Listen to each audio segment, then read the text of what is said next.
দুনিয়াতে বিচারকের সামনে কোর্টে গিয়ে যদি সারেন্ডার করে, আত্মসমর্পণ করে, নিজেরা চাওয়া পাওয়া থাকে না।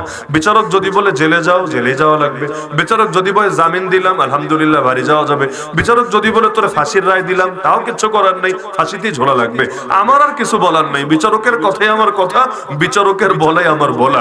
তো একজন যখন ইসলাম গ্রহণ করে, নিজেকে মুসলিম বলে পরিচয় দেয়, সেও নিজেকে সঁপে দেয় কার সামনে? আল্লাহর সামনে। আল্লাহর সামনে যখন সঁপে দিলামই, আমার কোনো বলা নাই, আমার কোনো চাওয়া নাই, আমার কোনো কথা নাই, মনিবের কথাই আমার কথা, মনিবের বলাই আমার বলা, রবের চাওয়াই আমার চাওয়া। রব যেটা বলেছেন এর বাইরে কোনো কিছু কল্পনাও করা যেতে পারেন না। যদি করি তাহলে মুসলিম না আমার থাকে না, কারণ আমি তো আত্মসমর্পণকারী থাকলাম না।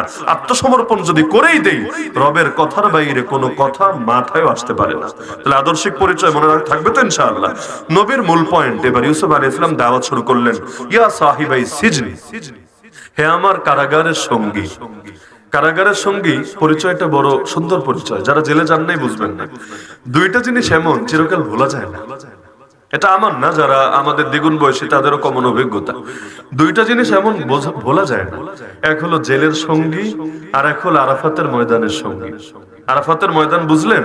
যাদের সাথে একসাথে হজের সফর করেছেন, একসাথে সে আরাফাতের ময়দানে আল্লাহ তাআলা থাকার তৌফিক দান করেছেন, মিনা মুজদালিফায় থেকেছেন, তাদেরকেও ভোলা যায় না।